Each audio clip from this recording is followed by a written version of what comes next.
conducted targeted airstrikes and then we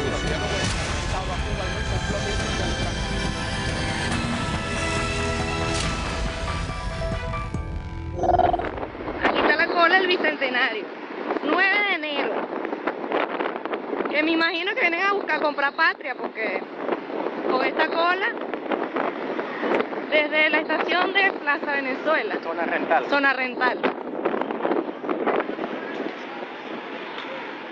Y sigue la cola. Ah, gente más. Nada más es para entrar, ni siquiera han entrado. Ni siquiera han entrado, se puede entrar. Bueno, buenas noches. Empezamos con Venezuela y con estas imágenes sorprendentes. Es una cola que no termina y es una cola para poder entrar en un supermercado para comprar los bienes básicos. Como ustedes están escuchando la descripción de la persona que está filmando la cola, esto es desde Plaza Venezuela, en la zona rental, y sigue metros y metros y metros y metros. Nada mejor que estas imágenes describe la situación económica que tiene el país con el desabastecimiento. Sin duda que ya el gobierno de Maduro lo está sintiendo y está con nosotros, porque comenzamos el programa de hoy con Venezuela, sin duda que la situación más importante que hay en este momento en América Latina, y el señor Horacio Medina. Gracias, Horacio. Sí, buenas noches, experto María. petrolero y analista político, también está con nosotros directamente desde Washington, Antonio de la Cruz, que Antonio es el director ejecutivo del Inter-American Trends, que es un think tank o una escuela, un centro de pensamiento que está mirando la economía venezolana, que es la que ha producido este tipo de desabastecimiento. Muchas gracias, Antonio. Vamos entonces a escuchar solamente un testimonio de un venezolano común y corriente diciendo lo que pasa en el país. Adelante. Todos los días de aquí voy a otro lugar a hacer otra cola para comprar acción para fregar los platos. Eso no es justo. Estamos cansados de hacer cola. Entonces, en lo que eso pasa, hay un problema importante en Wall Street con el gobierno venezolano, donde dicen los financistas de Nueva York que muy posiblemente tenga que hacer default, o en otras palabras, el país no poder pagar más sus bonos, su deuda. Y ahí está el presidente Maduro, que quiero que usted lo escuche, Antonio, para que me diga qué es lo que usted interpreta entre líneas. Escuchemos al presidente diciendo que no, que el país va a seguir pagando. Escuchemos. Venezuela es un país sólido, económicamente, con posibilidades. No hay posibilidad de la declaratoria de default, a menos que nosotros decidiéramos, no pagamos más por una estrategia económica de desarrollo. Y esa no es la estrategia. Entonces vamos ahí, me parece que ahí está el sentido subliminal, a menos que nosotros decidamos no pagar más. ¿Eso qué significa? Hay dos aspectos de esa respuesta de Maduro. Uno, los bonos venezolanos que se cotizaban a un alto rendimiento son tenedores tanto personas vinculadas al gobierno como empresas de inversión de capital que se aprovechaban y jugaban en el mercado con eso. Por eso es que Maduro dice, no vamos a caer en default, porque es un compromiso que tiene con sector del chavismo que tiene bonos en grandes cantidades y un sector financiero. Resulta que la realidad es otra. La realidad para Maduro no es que él quiera o no pagar. ¿Sí? Es un problema económico netamente por la caída de los precios. Maduro, en este momento, como se está cotizando el WTI, tiene una caída de ingresos netos al país de 26 mil millones de dólares, María Elvira. Wow. Entonces eso significa que todo indica, es que los números no mienten, ¿no es así? Que el país no tiene dinero para pagarle a sus deudores, a la gente que ha comprado el papel donde dice yo te voy a pagar a un cierto por ciento por tantos años. Eso es lo que usted me está diciendo. ¿Qué pasa? Si paga bono, no compra comida. Está en ese dilema. Ah, pero es que eso es un trade-off un poco difícil, ¿no? Porque si la gente no tiene comida, ya ahí están las colas. No se vaya, vamos a ver qué es lo que dice el señor Horacio. Entonces, la realidad es que están en una situación muy importante, pero todavía más está el pueblo. ¿Cuál es la salida de Maduro? Bueno, primero quiero decir dos cosas. Primero, esta crisis no es una crisis producto de la caída de los precios del crudo. Esta crisis tiene 15 años de despilfarro, de malbaratamiento, de corrupción. Pero ahora es cuando se nota. Claro, precisamente, ahora es cuando se nota. Y segundo, que todas estas colas, el desabastecimiento es una política de Estado. Definitivamente es algo calculado para manipular y de otra manera controlar a la población. Solo que el desplome tan brutal que han tenido los precios del crudo los dejó sin el arma que siempre habían tenido. Claro. En el primer trimestre, María Elviria, solamente del año pasado se importaron 12.000 millones de dólares. Y en este primer trimestre, Petróleos de Venezuela, principal fuente de dólares para el gobierno, para el país, sí, va a tener un déficit de caja de 3.600 millones claro, pero cuando usted de me dólares. dice, para entonces ir nuevamente a lo de las colas, que es lo que más afecta al corazón de la gente, cuando usted me dice que usted considera de que esto es un diseño del gobierno, yo diría más bien que las malas políticas económicas han hecho que el empresario venezolano no quiera producir papel de inodoro o detergente. ¿Cómo es? Acción. Todo el aparato productivo nacional ha sido destruido y eso forma parte de la estrategia. Y el control se hace por la vía de mantener a la gente en esas colas. Solo que esto se ha desbordado porque el desplome de los precios del crudo y la crisis en la economía no les permite darle respuesta. Pero entonces, ¿qué pasa? Que ahora hay tres gobernadores en 3 estados diferentes que están prohibiendo las colas. Vamos a ver si lo podemos poner en pantalla. Son el estado de Falcón, el de Bolívar y el de Yaracuy. Ahí hay esos 3 gobernadores han dicho, no se puede hacer colas, y mucho menos de noche. Entonces, cuénteme, de la Cruz, esto no tampoco es por decreto, ¿no? De que la gente ahora no se puede parar afuera del supermercado para poder comprar pan. ¿Esto qué trae desde el punto de vista político? El que el gobernador dice no puede ni siquiera estar en la cola. Ok, el gobierno de Maduro intenta, como en la isla de Cuba, tapar el sol con un dedo. Cree que al prohibirle a la gente hacer cola, la crisis no está presente. La crisis está presente y por lo tanto la gente necesita de los bienes primarios para satisfacer sus necesidades. Y eso no lo logra conseguir Maduro en estos primeros meses porque no tiene dinero para poderlo hacer. Si bien es cierto, en una primera etapa del gobierno chavista, el tener al pueblo con racionamiento, como la carta de racionamiento en Cuba funcionó, en este momento ya no es el caso, porque ya son todos los sectores los que no tienen acceso a los insumos necesarios para su día a día. En lo que esto ocurre, desde el default y las colas, está el presidente Maduro con su familia de vacaciones. Algunos consideran que es vacaciones en la China. Vamos a mostrar las fotografías. Estas son unas fotografías que se han visto en todas las redes sociales, donde está el presidente Maduro cuando estaba en China en su viaje buscando ayuda, donde están sus hijos, ahí están en pantalla, donde está también su sobrina y su hermana Josefina, que demuestra que, bueno, están pasándola bien. No sabía yo que en los viajes de Estado tenían que llevar a los hijos, a la hermana, a la sobrina, a tomarse fotografía. Ahí está. Entonces, cuando la población venezolana ve esto, que es un gran contraste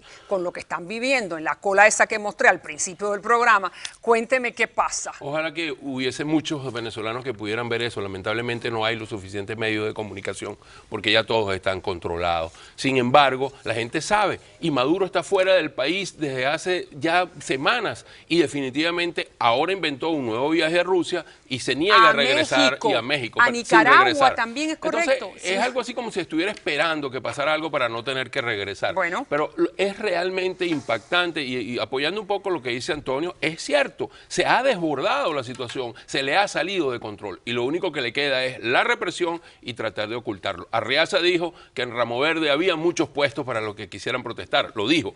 Y el otro ministro dijo que las colas no era por desabastecimiento, era porque había muchos productos y la gente hacía cola para ir a comprar. O sea, son cuestiones que son muy mal recibidas por la población, porque esos mensajes sí los escuchan, porque los transmiten en Telesur, en Venezolana de Televisión, en los canales del Estado. Eso es una burla. Es una burla absoluta. absoluta. Al que quiere absoluta. aceite. Vamos entonces con Leopoldo López, lo que todo esto está pasando, como usted me dijo, Ramo Verde, que es la cárcel militar donde está Leopoldo López, sin duda el preso político más importante que tiene este país y posiblemente la América Latina. Leopoldo, ahí está, la jueza ha declarado contumaz, que significa que él no se quiere presentar a juicio porque quiere que el Estado venezolano tome en consideración un dictamen de las Naciones Unidas que está diciendo que lo tiene que poner en libertad porque él es un preso político y ahora lo están pues juzgando en ausencia. ¿Eso qué significa? Bueno, significa lo que hemos dicho. Él es un preso político de Maduro, y además de esto, en Venezuela no existe separación de poderes. Una y otra vez lo decimos, Bien. porque en Venezuela no existe un gobierno democrático, es un régimen forajido que está llevando al país a ser un Estado fallido. Y eso hay que tenerlo muy claro. Hay otro comunicado donde también firma Leopoldo, firma María Corina, firma Antonio Ledesma, que es el alcalde de Caracas. Ahí está el comunicado donde están diciendo que ha llegado la hora del cambio. Inmenso sufrimiento de nuestro pueblo no admite más dilaciones. Y lo firman los tres, sin duda, los dos primeros firmantes son los más importantes. ¿Qué le parece a usted, Antonio? Entonces, Antonio, ¿cómo se soluciona? Vamos nuevamente a la parte económica, que sin duda es la que más magulla. ¿Qué es lo que pasa en los próximos 30 días si en realidad hay un default por parte del Estado venezolano y no paga más su deuda? ¿Qué pasó?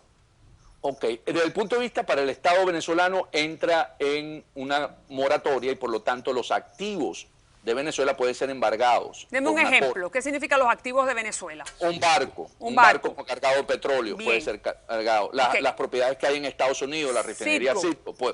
¿Qué pasa con Citgo, por ejemplo? Podría ser, algunos deudores pueden iniciar una acción judicial para tomar a Citgo, ¿ok? Y pedir a Citgo como garantía. ¿Y las gasolineras de Citgo también entrarían en ese juego? Porque son concesionarias, ahí no sería tan grave, sino más bien las refinerías. Bien. Porque en la refinería sí hay una figura jurídica que es de PDVSA y es un activo. Por ejemplo, el edificio donde está la embajada venezolana en Washington. Acuérdese que está protegido por ley diplomática y no son embargables. No, eso no es embargable, ¿ok? Porque son protecciones que tiene. Pero hay un elemento interesante que tú decías, María Elvira, sobre la foto de él en China. La están jugando con la paciencia del pueblo venezolano. Y va a llegar el momento, eso que tú dices, muy pronto, que ese pueblo le va a devolver con toda esa fuerza que tiene. Por algo se llama el Bravo Pueblo en el himno nacional. Y no van a poder resistir esa fuerza porque se está cansando. Están colmando la paciencia del venezolano, que ha sido muy paciente en estos 15 años de gobierno chavista. Muchísimas gracias. Déjeme entonces mostrar, no solamente, sabemos que esto ocurrió en Cuba y la libreta de abastecimiento supuestamente vino a solucionar las escaseces. Ahora está Venezuela y también está la Argentina, donde hay un producto muy importante que también está desaparecido. Fíjense. Lo que al principio solo parecía ser una simple falta de abastecimiento, terminó por convertirse en un hecho sostenido. Y es que las marcas de tampones más demandadas, con centros de producción en Brasil y Colombia, no consiguen introducir sus artículos a la Argentina debido a la regulación del comercio por parte del Ejecutivo de ese país. Las quejas y bromas acerca de la escasez de este producto no se hicieron esperar en las redes sociales. En el 2013, Venezuela atravesó por la misma situación. Entonces, ¿qué es lo que pasa? Que cuando las políticas económicas no son acertadas, lo primero que falta es en los supermercados. Le doy la última palabra. Bueno, la última palabra que te quería decir es que creo que si en el año pasado, en febrero, fue un momento de ir a la calle, este es un momento muchísimo más importante y con muchísimas más razones para hacerlo. ¿Quién convoca esa la calle? primera convocatoria la ha hecho Enrique Capriles Radonsky, para sorpresa de muchos, pero también está apoyada por María Corina, por Ledesma y seguramente por el grupo de Leopoldo López, que es Voluntad Popular. Así que yo creo que el momento se aproxima y es un momento donde la renuncia, la salida del gobierno es inminente. Yo creo que tenemos un año diciendo que ha entrado en un camino que es absolutamente irreversible y eso va a suceder. Tomará su tiempo, habrá que pelear duro, no será todo color de rosa, pero va a suceder. Bueno, que Dios bendiga a los venezolanos y sabemos que el petróleo va a ser el gran causante de eso. Gracias, Antonio, por estar con nosotros desde Washington y a usted. Ya regreso con más. El semanario francés Charlie Hebdo vendió en horas 3 millones de ejemplares de su última edición, mientras la célula de Al Qaeda en Yemen se atribuye al atentado que conmocionó al pueblo francés y al mundo entero.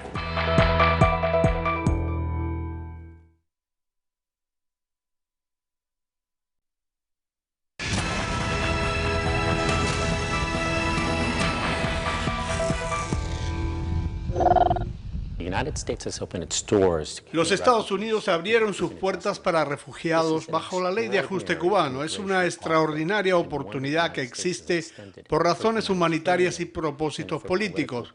Es ofensivo que criminales y personas que cometen fraudes estén usando este privilegio, y es igualmente ofensivo que el régimen castrista está tomando ventaja sobre esto, ayudando a los criminales y beneficiando a la isla. Bueno, ese es el ex fiscal federal y está hablando sobre la ley de ajuste cubano, pero estamos basándonos en este segmento en un artículo bastante extenso que acaba de llevar a cabo el Sun Sentinel, que es uno de los periódicos del estado de la Florida, y ahí está con nosotros la señorita Megan Omatz, que es periodista de ese periódico y que es la coautora de un estudio, de este artículo, de un reportaje extenso que se llama Saqueando a Estados Unidos, Ley de Ajuste y Criminales Cubanos. Muchísimas gracias, Megan, por estar con nosotros. Thank you for being with us. You're welcome. Thank you. Y no solamente está Megan, sino también está la doctora Grisel Ibarra, siempre una de las mejores abogadas de inmigración en el sur de la Florida, para que nos ponga en contexto estas cifras que son abochornantes, y ya se las voy a mostrar específicamente una por una para que usted entienda por qué digo esto. Pero le preguntamos a la periodista Megan, why did you come up with this idea? ¿Por qué la idea de hacer esta investigación de más de un año? Well, we decided that we were going to look at Medicare fraud here in South Florida, which is very, very prevalent. Estábamos tratando de mirar el por qué en la Florida es tan prevalente, por qué es que se ve tanto el fraude al Medicare. And when we were doing that, people began telling us about the connections to Cuba, how people are recruited from Cuba to come to the United States. Y cuando empezamos a hacer eso, entonces nos dimos cuenta con la relación entre Cuba, el gobierno cubano, y la gente esta que viene, o estos cubanos que vienen al sur de la Florida a cometer este tipo de delitos, que no solamente es fraude al Medicare, sino también casas de marihuana, robo de cargas y otros delitos. Adelante. Yes, so people were telling us about other crimes that are also involved or dominated by Cuban-born individuals who come to this country with the help of the Cuban Adjustment Act. Y también nos descubrimos de que muchos de los que estaban cometiendo estos delitos son cubanos nacidos en Cuba que han venido a los Estados Unidos y que se han amparado en la ley de ajuste cubano. And so we were able to document how prevalent this is, and we were showing through extensive look at court documents and federal records that money goes back to Cuba. Y pudimos, a través de los récords federales y de diferentes documentos que estuvimos analizando, nos damos cuenta cómo ese dinero que está robado por estos actos delictivos regresan a la isla de Cuba. Thank you very much. Vamos entonces, vamos a seguir con este artículo durante toda la semana. Thank you very much for being with us. Now we're going to put it into context. Lo vamos a poner ahora en contexto, qué es lo que revela, lo que afloró de este artículo hecho por el Sun Sentinel. Muchísimas gracias, Megan. Vamos entonces con la doctora Ibarra. Vamos a poner la primera placa para que la gente entienda qué es lo que estamos hablando, donde dice que el 24% de la población del condado de Miami-Dade son cubanos, pero el 46% de las tarjetas de fraude, a las tarjetas de crédito, a las aseguradoras y al tráfico y producción de marihuana, ahí están los porcientos de cubanos. Mira, los cubanos siempre hemos sido increíblemente inteligentes. Y empresariales. Sí. Para robarle 20 millones de dólares al Medicaid tienes que ser brillante. Yes. O sea, estos son delitos que se cometen por personas que son... O sea, ya vienen con la delincuencia por dentro, ya vienen entrenados para hacer esto. No me digas eso, Grisel. Yo pienso que verdaderamente el cubano está escapando del comunismo para tratar de buscar una vida mejor dignamente. Entonces yo tengo un puente en el patio de mi casa que te quiero vender. Si tú piensas eso, si tú piensas que todos están haciendo eso, yo tengo un puente que te quiero vender. Déjame entonces volver a mostrar otra cifra para que también me la pongas en contexto, donde dice que el crimen de los cubanos en el condado de Miami-Dade, el robo de carga, el fraude a los famosos cliniqueros y el robo de combustible, 77%, 73%, significa que casi 3/4 partes de los cliniqueros son cubanos. Eso es lo que dice. Y más del que roba combustible. Y más el robo de carga. Te digo y te repito, son gente brillante, pero utilizan la mentalidad para... Acuérdate que en Cuba no es un delito robarle al gobierno. En Cuba es un honor si tú le puedes tumbar algo a los castristas. Por lo tanto, vienen para acá pensando que aquí es igual. Y son brillantes, o sea, te digo, las cosas que hacen son cosas, las marañas que hacen, son unos marañeros, o sea, tienen un doctorado en maraña y lo saben hacer perfectamente. Y nadie espera que hagan esto. ¿Tú estás de acuerdo con los resultados del periódico? No se puede decir de Es que la el verdad. periódico está sesgado. No, es la verdad, lo que han dicho es la verdad. Y lo que han dicho todo el mundo lo sabe en esta ciudad. ¿Y cómo lo sabes tú, por ejemplo? ¿Qué es lo que tú sientes en tu bufete? Porque yo los defiendo.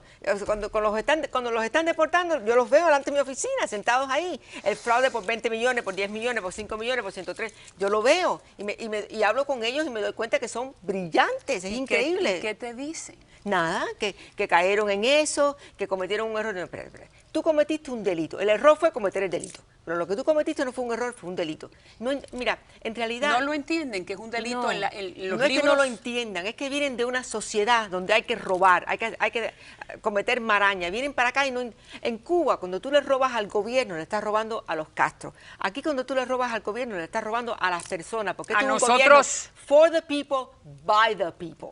Por lo tanto, cuando tú le robas aquí al Medicaid, le estás robando a todos los americanos. Vamos a la próxima. El 4%, somos el 4% de la población en el estado, pero somos el 33% en fraude a tarjetas de crédito, el 45% a casas de marihuana, 72% robo de carga y 72% nuevamente cliniquero, fraude al sistema federal de salud, que es el Medicare. En todo el estado de la Florida, esto no es solamente en el condado de Miami-Dade, ahora es a nivel estatal. Sí, pero el nido es Miami, es aquí donde hacen todas las cosas. Ahora, ¿qué pasa? Mira, te voy a decir una cosa que esta ley ha hecho que nadie ha apuntado. Esto es un regalo para los congresistas cubanos, porque no hay manera de que tú puedas correr para la presidencia de este país o que tú digas que tú estás representando al estado de la Florida entero o al condado entero y decir que la ley de ajuste tiene que seguir de la manera que está. Esto es una justificación para que uno ahora pueda decir tenemos que examinar a quién estamos dejando entrar. No podemos dejar a todo el mundo entrar sencillamente porque son cubanos. Pero es que la ley no hace distinción. Fíjate lo que dice Ileana Ross, que es una de las que está defendiendo la ley de ajuste cubano en el Congreso, porque sabemos que si la ley de ajuste cubano no está, entonces los cubanos van a la categoría de cualquier otro hermano latinoamericano, ¿correcto? A la cola. Fíjense lo que dice Ileana. Should be used only for those who are fleeing persecution. I'm not in favor of getting rid of it because tomorrow there will be someone who will be worthy of that designation. So what we need to do is cut down on its abuse. Mira, yo, Justos por con pecadores. todo el respeto y el cariño que le tengo a Ileana, ya es hora que cambiemos la canción. O sea, el cubano que merita asilo puede hacer una aplicación para asilo y se la dan. Yo le he ganado asilo a cubanos. El cubano que de verdad viene con bases para el asilo, ese puede entrar como asilado, ese va a recibir el asilo. No podemos tener esta ley como si fuera una sábana, una sábana eléctrica y cubrir a todo el mundo. No podemos hacer eso. Y ya es hora que cambiemos esto. O sea, ya es hora que... Yo entiendo al político. El político tiene que decir lo que la gente quiere oír y todo lo demás. Yo no tengo que decir lo que nadie... A mí no me interesa. Yo te estoy diciendo que tenemos que escoger a quién entra y escoger... Porque, desgraciadamente, los pecadores están haciendo lo imposible para la gente buena. Viene mucha gente buena. Justos por pero pecadores. El que sale en el periódico es el ladrón de Medicaid, no la persona que está trabajando, que está haciendo. Otra cosa que esta ley está haciendo es, ya no somos los únicos en esta comunidad. Antes éramos el 50% de todos los latinos, ya no lo somos. Entonces tú no le puedes justificar a un colombiano que está reclamando a su mamá, que le tiene que poner un affidavit de mantención, que cuando su mamá viene no tiene ayuda de ninguna manera, que una persona que llega de Cuba ayer, que nunca ha hecho nada en este país, tiene todos estos beneficios. Y ahí están los beneficios en pantalla para que el que no lo tiene claro, el que llega, el cubano que llega apoyado por la ley de ajuste cubano, que es lo que tiene, ayuda social, tiene cupones de alimentos, tiene dinero en efectivo. Un teléfono, le dan teléfonos portátiles. Asistencia médica, no Medicaid, ¿no? Beneficios por incapacidad si es que viene con disabled, seguro infantil, la ciudadanía obviamente después de los 5 años, también puede la permanencia legal en Estados Unidos aún sin visa. Son los únicos que pueden viajar de vuelta a su país siendo asilados políticos. No son asilados políticos. No son asilados. Y aquí mismo en el reporte los cubanos lo dicen, nosotros no vamos por libertad política, vamos por dinero. Aquí lo dicen los mismos que están en Cuba. Entonces, ¿qué pasa? Que tenemos que ya llevamos 40 años con la misma letanía. Caballero, ya no es igual, la situación no es igual. ¿Y qué pasa? Que estos representantes no solamente son los representantes de los cubanos, de los nicaragüenses, de los colombianos, de los hondureños, de los guatemaltecos, de los chilenos, de los venezolanos. Somos los representantes de toda la comunidad y no hay manera que tú justifiques lo que está pasando. Claro. Y yo soy cubana, tú sabes que yo caí presa por defender la gente mía, pero te estoy diciendo que ya llega el momento que no puedes aguantar aguantar más. Ok, y entonces, ¿cuánto piensas tú que en estos próximos 2 años esa ley de ajuste cubano, que es como tú dices, es la sábana eléctrica, mira, te voy a que decir una cubre a cosa. todo el cubano que quiere llegar? Tenemos un joven cubano que se llama Marcos Rubio, que es un muchacho brillante, que tiene aspiraciones a ser el presidente de este país. No el presidente de Miami, el presidente de los Estados Unidos. Este artículo le ha dado a todos los congresistas la manera de poder levantarse y decir la verdad sin que le digan que son anticubanos.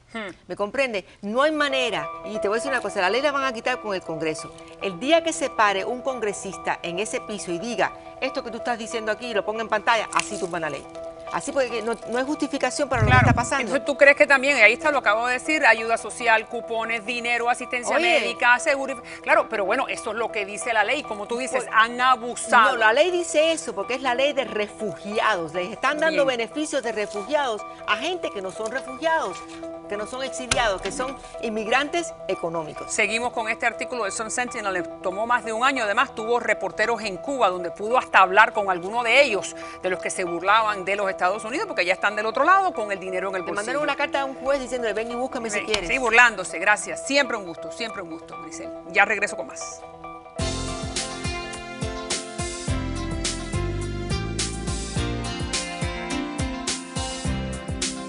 Bueno, a mí me llena de vergüenza noticias así.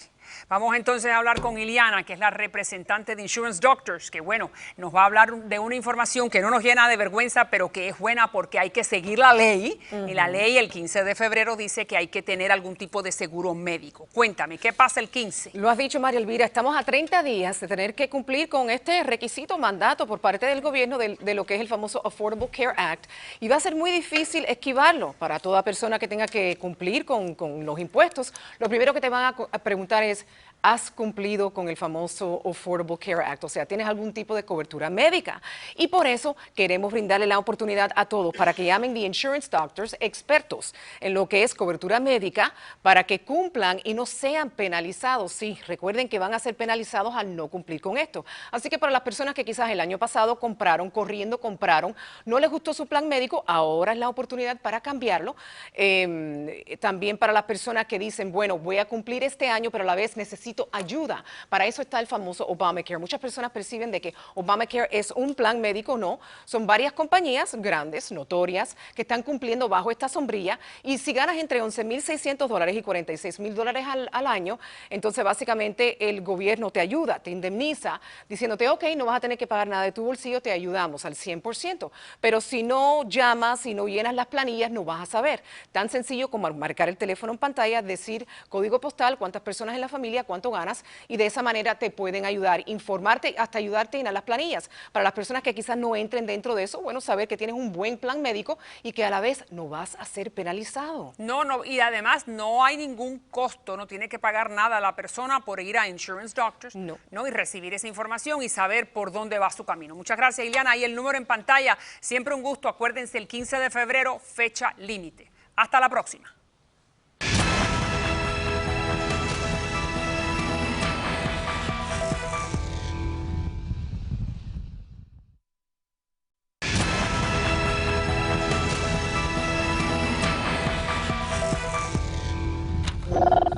En una información de última hora vamos a poner una placa de Christopher Lee Cornell que el FBI acaba de detener en las últimas horas. Es un hombre de Ohio, donde aparentemente tenía un plan para atacar el edificio del Capitolio en Washington. Esto es serio. Atacar el edificio del Capitolio en Washington, según está reportando una de las cadenas de televisión en inglés. Este señor, Christopher Lee Cornell, fue arrestado por el FBI por un intento de asesinar a un oficial del gobierno y por posesión de un arma de fuego. La operación supuestamente incluía armas y bombas y al parecer fue detenido en los preparativos del acto. Las autoridades dicen que es un simpatizante de ISIS. Bueno, cerquita de nosotros. Y entonces, hablando de ISIS, aquí está la declaración del líder de Al Qaeda en Yemen diciendo que fueron ellos los atacantes de la revista satírica en París. Escuchemos. فإننا في تنظيم قاعدة الجهاد في جزيرة العرب نتبنى هذه العملية ثأرا لنبينا صلى الله عليه وآله وسلم. Bueno, entonces vamos a dar la bienvenida al señor Juan Dirsi, que es director asociado de Latino and Latin American Studies, experto en Medio Oriente, de Latin American Studies, del grupo que apoya a Israel. Gracias, Dirsi. Y está César Vidal, que es experto en ese mundo, un historiador, especialista en religión y específicamente en el Corán. Gracias por estar con nosotros. Vamos entonces a ver este señor de Yemen, cuán importante es este, no es un califa, es un imán. ¿No es así? ¿Cuán importante es este señor? ¿Por qué sale él con bombo y platilla diciendo fuimos nosotros? Bueno, es importante en el sentido de que es una de las organizaciones que están incluidas en Al-Qaeda. Es decir, Al-Qaeda no es una organización piramidal como otros grupos terroristas, como su propio nombre indica, es la base, que es lo que significa Al-Qaeda en árabe, y sobre esa base se van colocando distintas organizaciones que se sienten identificadas.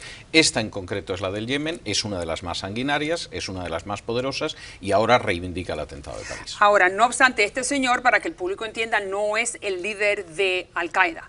El líder es el señor al-Zawahiri, que al-Zawahiri históricamente ha sido el segundo de Osama Bin Laden. Al desaparecer Osama Bin Laden, entonces al-Zawahiri toma nuevamente, ¿no? Ahí está en pantalla, toma nuevamente la dirección. Ahora, ¿cuán fuertes son estos señores? Vemos que ISIS responde a ellos, que en Yemen están, pero ¿cuán fuertes son? Y el blanco mayor es el Estado judío, ¿correcto? Mira, el blanco mayor son todos los que no piensen y estén de acuerdo con esta forma determinada del Islam, no solo los judíos, y hemos visto el asesinato en sangre fría de cristianos en los últimos meses en varios países del Medio Oriente y del norte del África. Con lo cual acá, María Elvira, estamos hablando de un ataque contra la civilización judeo-cristiana, contra todo aquel que no interprete el Islam de la forma que ellos lo interpretan. Pero lo que tenemos que entender más grande es que a pesar de las diferencias entre todos estos grupos terroristas, hay algo en común entre Al-Qaeda, ISIS, Hezbollah, Hamas, Al-Nusra, y es el odio absoluto a nosotros. Muy bien, vamos entonces. Ahora voy a demostrarle para que usted vea ese odio que lo narra, lo cuenta una de las sobrevivientes de la revista Charlie Hebdo. ¿Por qué? Porque logró meterse debajo de un escritorio y se encuentra con uno de los dos hermanos Kouachi y tiene un intercambio. Esta señorita logra explicarle a las autoridades cómo fue ese intercambio y cómo fue la matanza, y ahí está en pantalla. Sangre fría, de a poquito, y hablando con cada uno de las víctimas. Fíjense. No tengas miedo, tranquilízate, no te mataré. Eres una mujer, no se mata a las mujeres, pero piensa en lo que estás haciendo. Te perdono la vida y puesto que te la perdono, leerás el Corán. Esta señorita es, como digo, una de las sobrevivientes y narró cómo a sangre fría fueron matando a cada uno de las 12 personas dentro de la revista. Estos señores, los hermanos Kouachi, supuestamente están inspirados en otro imán que se llama Al-Awlaki, y Al-Awlaki es norteamericano, nació en Nuevo México, sí. ¿No es así? De padres yemeníes. Es norteamericano, pero es verdad que es yemení. Tengo que decir que era un predicador de enorme éxito. O sea, podría decir, me atrevería, no quiero ofender a nadie, que era una especie de telepredicador islámico. Se pueden seguir sus predicaciones en YouTube y muchas eran solo religiosas. Ahora, junto con predicaciones sobre cómo responder a un ateo que no cree que existe Dios, o predicaciones sobre cómo llevar una familia de acuerdo con el mensaje de Mahoma, etcétera, etcétera, él era uno de los ideólogos de la yihad. Y su importancia es enorme porque, de hecho, en algunos de los casos que se han producido atentados terroristas en Estados Unidos, se ha apelado al ejemplo de Awlaki, a las enseñanzas de Awlaki. Y vamos a mostrar eso, como usted me está diciendo, ahí está Awlaki. Awlaki lo ultimaron, uno de los drones que se escapa de Estados Unidos, obviamente, llega a Yemen, de donde comenzamos el segmento diciendo que los responsables están en Yemen.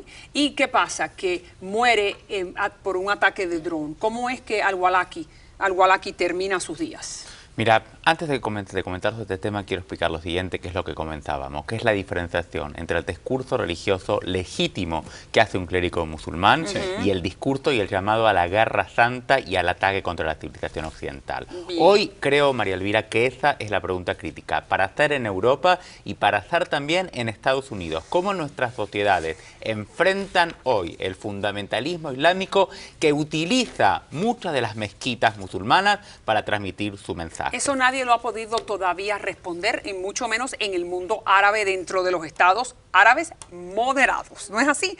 Vamos entonces a seguir con al-Awlaki, donde, como usted dice, inspira muchos de los ataques que hemos reportado en los últimos años, empezando por el ataque en Fort Wood, aquí en nuestro territorio, donde 13 personas murieron, hirieron a 31 otras, y era una base militar norteamericana, inspirado este señor, el mayor Nidal Malik, por al-Awlaki. No solamente eso, sino también el Amar Farouk, que introdujo una bomba en su ropa interior en un vuelo de Ámsterdam a Detroit, fracasó en el operativo, pero también dijo que al-Awlaki lo había inspirado. No solamente eso, sino también en Boston, los dos hermanos chechenos que explotaron bombas caseras en el maratón dijeron que habían estado inspirados por al-Awlaki. Este señor tiene muchos adeptos, tiene muchos y finalmente estos señores, los que hicieron el ataque a Charlie Hebdo, también inspirados en el señor al-Awlaki, los dos hermanos, Kouachi, Said y Sherif. Tengo que decirte que al-Awlaki, por ejemplo, negaba rotundamente que hubiera sido Osama Bin Laden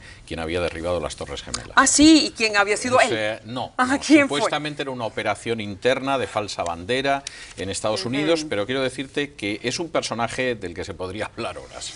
Realmente. Ok, muy bien, y ahí lo estamos viendo en pantalla, y sin duda que es un hombre que todavía, independientemente de que está muerto, todavía, como usted estaba diciendo, se puede ver en YouTube sus enseñanzas. Sí. Ahora, ¿cómo puede el Estado judío defenderse ante esta avalancha en su contra? Nosotros, pero ustedes son la primera línea de ataque, ¿no es cierto? Yo creo que el Estado de Israel justamente ha sido bastante exitoso en defenderse contra esta amenaza. El problema más grande no creo que esté ahí. El problema más grande hoy somos nosotros, y es Europa. Si Europa no consigue armarse de los métodos para combatir el radicalismo islámico durante los próximos años, termina la Europa que conocemos, termina la civilización judía cristiana. ¿Por qué, María Elvira?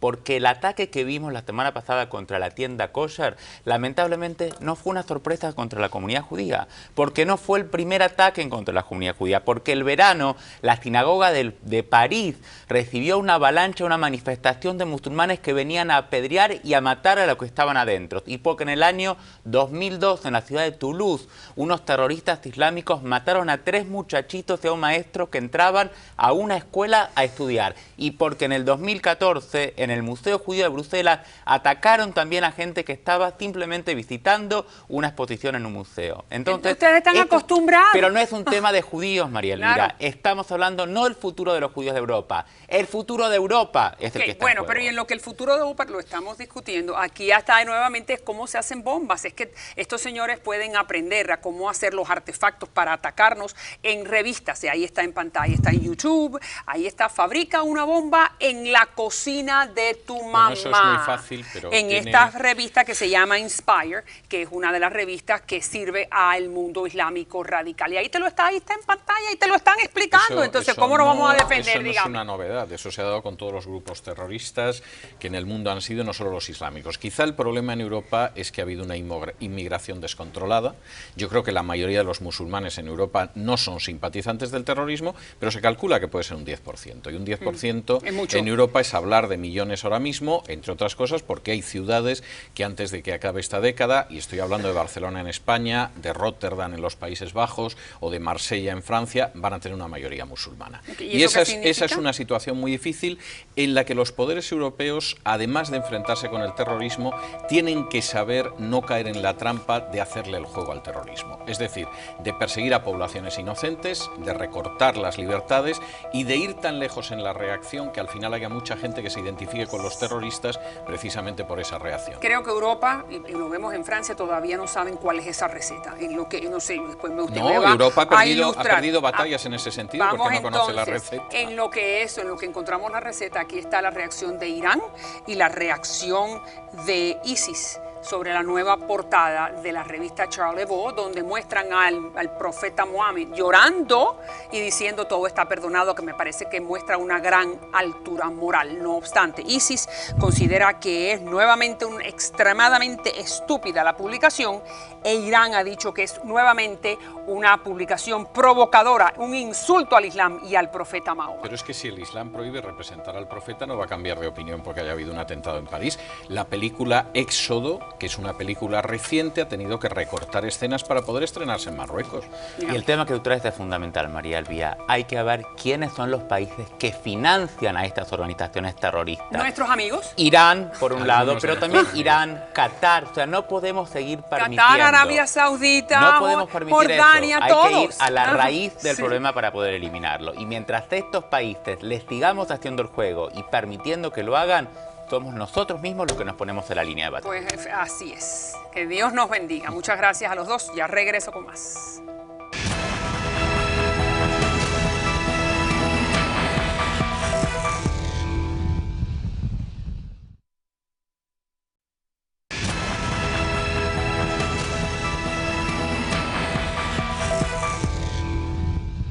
Bueno, le vamos a dar la bienvenida al señor Tim Paget, que Paget fue por casi 20 años el jefe de la revista Time en América Latina, donde pudo ir muchas veces a Cuba durante ese tiempo. Y ahora trabaja para WLRN, que es la afiliada local del National Public Radio, que es la emisora pública de los Estados Unidos. Muchísimas gracias por estar con nosotros, Tim, que acaba de escribir un artículo. Ahora, sin duda que Cuba ha vuelto a hacer noticia y hay diferentes análisis, y acabas de hacer un artículo donde dice que es un reality check, ¿no? En español se pudiera traducir como que vamos a ver en realidad dónde están las cosas. Sí. Y tú que eres norteamericano, que hablas muy bien el español, que tienes la visión de la Cuba desde el punto de vista de la gran prensa norteamericana, ¿cuál es ese reality check?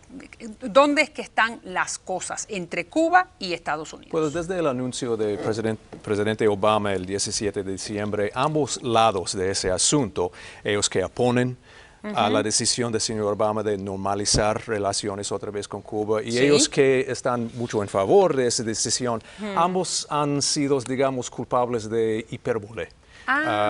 Ilusiones. Ilusiones, digamos que el campamento que está muy en contra de esa decisión dice que esa decisión fue una gran traición. Sí, absolutamente. Y el otro lado dice que no, ese es el boleto express, digamos, a democratización Así es. En Cuba. Ambos lados realmente, como yo dije, ese es hipérbole. Realmente una semana antes de que los Estados Unidos y Cuba hacen negociaciones para reestablecer lazos diplomáticos, yo creo que es buen momento para realmente considerar qué es la realidad, bajar nuestras expectativas sobre realmente qué significa este proceso. Y realmente yo creo que el intento de normalización, por lo menos por el lado de los Estados Unidos, es simplemente poner a los Estados Unidos en una posición más eficaz de tener una influencia dentro de Cuba, para sacar, y especialmente sacar provecho del cambio cuando llegue allí, cuando veamos la transición entre la generación de los Castros y una generación que quizás va a ser más disponible a la reforma, al cambio en Cuba. Okay, déjame preguntarte, lo que tú me estás diciendo es que a los Estados Unidos dejar de ser el malo, ¿no? Para ponerlo así, entonces puede los Estados Unidos tener un papel donde influya más. ¿Es eso lo que me estás diciendo? Sí, uno de los expertos con quien yo hablé, yo creo que él lo dijo muy bien cuando dijo que realmente es mejor que los Estados Unidos tienen una presencia allí en el país, en el momento cuando veamos esa transición, para tener, como yo dije antes, para estar en una posición más eficaz de tener una influencia en el país. De ese grupo que tú dices que están muy excitados porque piensan que la democracia va a llegar pronto, es el grupo de los agricultores norteamericanos que piensan que a través del comercio llega la libertad. ¿Qué piensas tú? Hay varios grupos, hay mucha gente que piensa así. Y como yo dije, eso es hipérbole también, porque realmente, como dije, por ejemplo, Frank Mora, que es el director del Centro de Latinoamérica en Florida International University. Él dijo que no podemos esperar que Raúl Castro, como resultado de normalización, mañana va a ser el Thomas Jefferson de Cuba, o el Mikhail Gorbachev de Cuba. No. normalización, desde el perspectiva de Obama, yo creo que realmente no tiene mucho que ver con lo que pasa mientras que los Castros todavía están vivos. Es realmente para lo que pasa cuando ellos ya no están Ok, Iva, entonces en el escenario. hipotéticamente no está Raúl, no está Fidel, está Díaz-Canel al frente del país, como supuestamente va a ser en el 2018.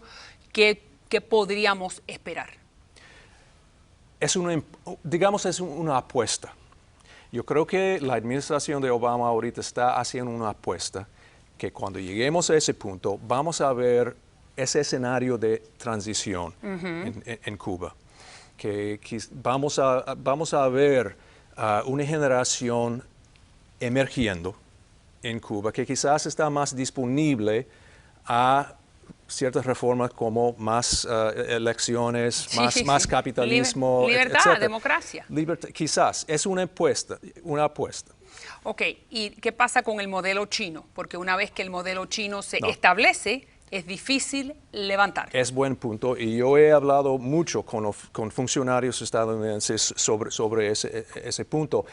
El pensamiento de ellos es que en China, cuando un líder pase del escenario allí, es mucho más fácil para que el sistema se quede. Se mantenga allí, sí. porque el sistema allí no depende tanto con el personaje, como depende tanto el sistema en Cuba con el culto de personaje de Entonces los usted Castro. considera que es más difícil porque al no estar Raúl y Fidel, que son las cabezas, entonces se desmorona. Ese es el pensamiento. Yo creo que de ellos que han hecho esa política en la administración de Obama ahorita, que cuando pasen los personajes de Fidel y Raúl, el sistema no va a tener tan fuerte chance de sobrevivir como quizás veríamos en China. Y eso a mucha gente sin duda que le alienta, porque eso que usted me está diciendo entonces permite que el aire de democracia y de libertad y de libertades civiles entre en Cuba. Muchísimas gracias. Sin duda que usted y yo vamos a estar observando muy de cerca lo que ocurre en este 2015 en la isla de Cuba. Me dice que usted no lo dejan entrar, ¿verdad? Hace mucho que he visitado allí. Esperemos que ambos podamos ir en este año. Esa es mi esperanza, ya que las cosas están cambiando. Gracias nuevamente. Ya regreso con más. A usted.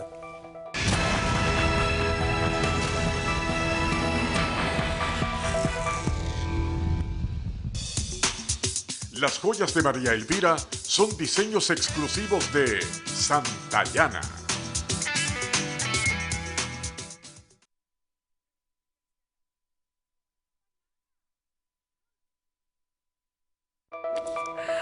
Y este es el quinto segmento cuando puedo hablar con usted a través del internet, ya sea Facebook, Twitter, YouTube o Instagram. Ahí están en pantalla. Vamos a ver qué es lo que dice Enrique Álvarez. María Elvira, el régimen de Maduro ya no le quedan opciones. Parece ser que se divorció de la asesoría de Cuba en manejar la crisis. Además, ha continuado la retórica anti-norteamericana. Pienso que en los próximos meses serán terribles para el pueblo venezolano. Esperemos que no, que sean meses buenos para ese pueblo venezolano que lleva ya casi más de 15 años con el chavismo. Sin duda que esto es un momento definitorio para ese gobierno. Y gracias por estar con nosotros a través de las páginas del internet y gracias a Enrique por habernos escrito. Ahí está la página del internet donde usted puede ver programas anteriores a este, mariaelvirasalazar.com.